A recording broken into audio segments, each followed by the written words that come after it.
Many parents come to me and say, I just want my kid to love reading. Today's video is all about how you can develop a passionate reader in your household. First, let's talk about why this is important to us. I get it. I loved books as a child. I think that a lot of parents also had that experience, and it breaks our heart if we hear our kids say, I hate reading. But the truth is, not every kid has to love reading. We just want to make sure that it's something they can do and make sure that they're not avoiding it because of some underlying cause. A lot of times when kids say, I hate books, I don't ever want to read again, it's really a defense mechanism because they don't feel confident in their reading. So they're trying to put up a wall as to why they're not doing it. This brings me to my second point. We have to make sure that our kids have a good foundation in reading skills before we can expect them to love reading and books. So, if your child is avoiding reading or saying they hate it, you really want to make sure that they have the basics, that they can decode words, that they can recognize words they've seen frequently, that they can read fast enough to be able to understand what they've read, that they can remember what they've read. If any of those building blocks and decoding, fluency, or comprehension aren't there, it's going to be very difficult, if not impossible, for them to become a passionate reader. So make sure you check out their foundational skills if they are saying things like, I don't want to read. Now let's talk about some tips about how to make sure your kids do grow up loving books. Number one, make sure you are modeling what it means to have a vibrant reading life. You are the chief marketing officer for books in your household. Everybody knows that kids do more what we do than what we say. So try to model that for your kids. Have books next to your bedside table, participate in a book club, listen to audiobooks. I know a lot of us like to read on Kindles or on our phones, but maybe consider putting the screen down and picking up a paper book. Um, I think a lot of times when kids see our screens, they assume that we are playing games, watching videos, doing all that fun stuff that they love. But if they see us with a book, that is a great PR move for books in your house. My second tip is to really surround your kids with language and stories.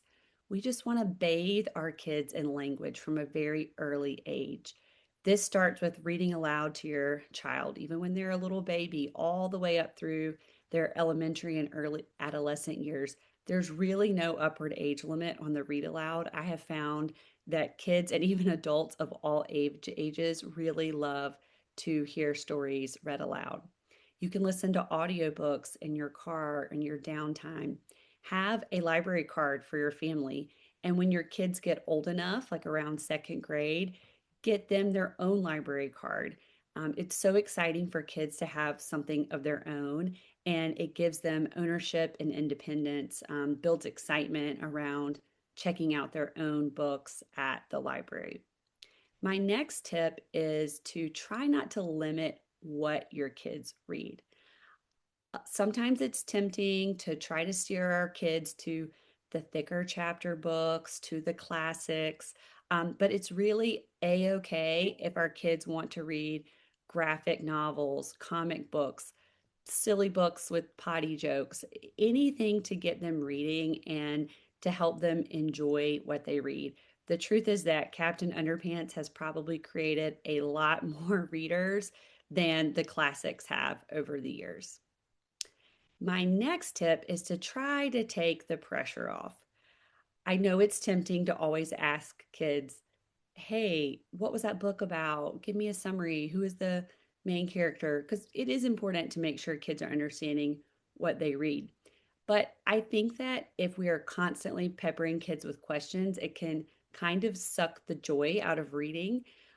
Schools do a lot of things to encourage wide reading. They have reading logs, they might do something like Accelerated Reader. And these tools do work for a lot of kids and they encourage them to read a lot.